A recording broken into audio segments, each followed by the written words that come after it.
Mga kawanday, ngayon ang aking bibidyo ay ang aking bahay na pinagawa ng aking Amerikanong bayaw at ate. Yan, ito po, pasok po tayo dito sa aming yan, daan na papuntang bungalow. Yan po. Yan. Yan po ang aming terrace. Yan sa side namin. Yan. Ito po yan. Yan. Yan. Pero dito po tayo dumaan. Meron po ditong medyo may daanan po dito. Papunta po doon sa may labas. Masisilip niyo po kasi nasa po kami, mataas na lugar po kami. Yan. Ito ang aming mga halaman. Yan. Mga tinanim ko po yan. Yan. Nung huli po kami, ito pong bahay namin ay nasa property po ng aking bayaw at ate. Yan. Ayan po, may mga mangga po na mga malalaking mangga. Yan, ang binili po namin itong property. Andiyan na po yan, yung mga mangga. Ay, ang po niyan, mamunga. Pag namunga po yan, madami. Yan, ito po yung kalabaw na mangga. Yan. Yan po ang namin. Mga halaman. And ito po ang aming bungalow type po ang pinagawa ng aking bayaw para sa akin at sa aking anak. Nandito po banda, yan, ito po meron po dito po banda kalye na po yan. May space pa po kami dito, yan. Yan. Yan. Ito po yung ito po yung harapan talaga ng bungalow. So titingnan nyo po doon mula sa gate, akala nyo po maliit lang yung aming bungalow, pero pagdating po dito sa may side na to, mahaba po siya. Yan.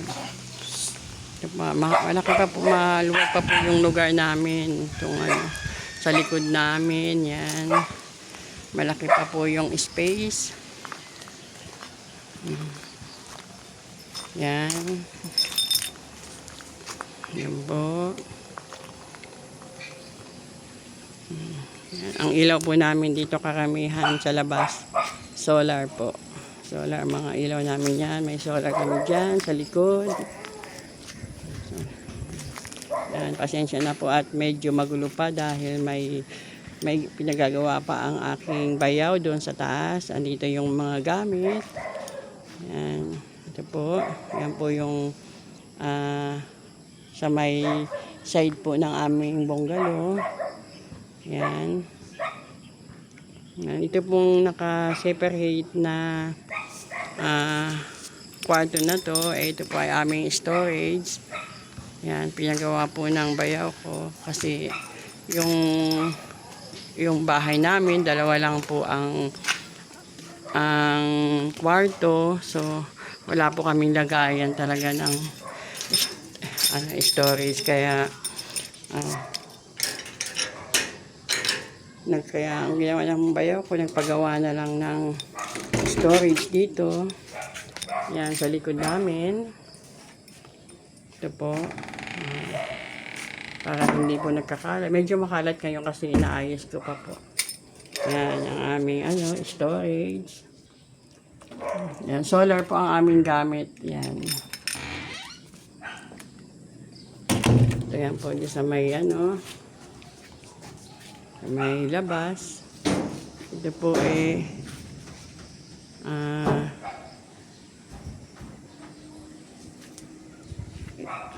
ito po ang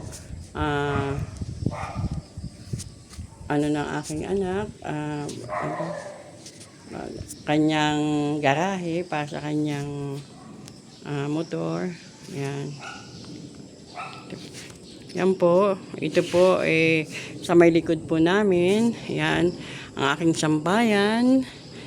Yan. Ito po sa may side po niyan court po yan. Court. Yan. Ito po. Yan ang mga yung mga kusina at labahan. Yan. Yan po ang aming view sa aming likod. Ito po. Yan. Ito po. May ang aming dirty kitchen po nandito. Yan. Madalas ako dito magluto. Yan. Yan po. Ito po ito po ang aming baling likod. Ito po ang aming yan. Next time po sa loob ng bahay ko naman po kayo itutour. Yan. Yan po. Ito po may gate kami kasi mga alaga naming aso. Dito lang namin pinapatakbo. Hindi po namin masyadong pinalabas kasi madami pang mga matataas na damo. Yan. Dito po tayo. Ito pong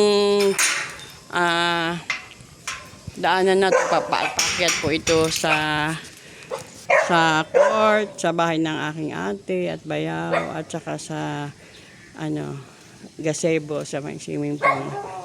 Yan po itong aming tambayan. Yan po. Yan po ang aming kabuuan ng aming bungalow. Yan kamihan, mga solar.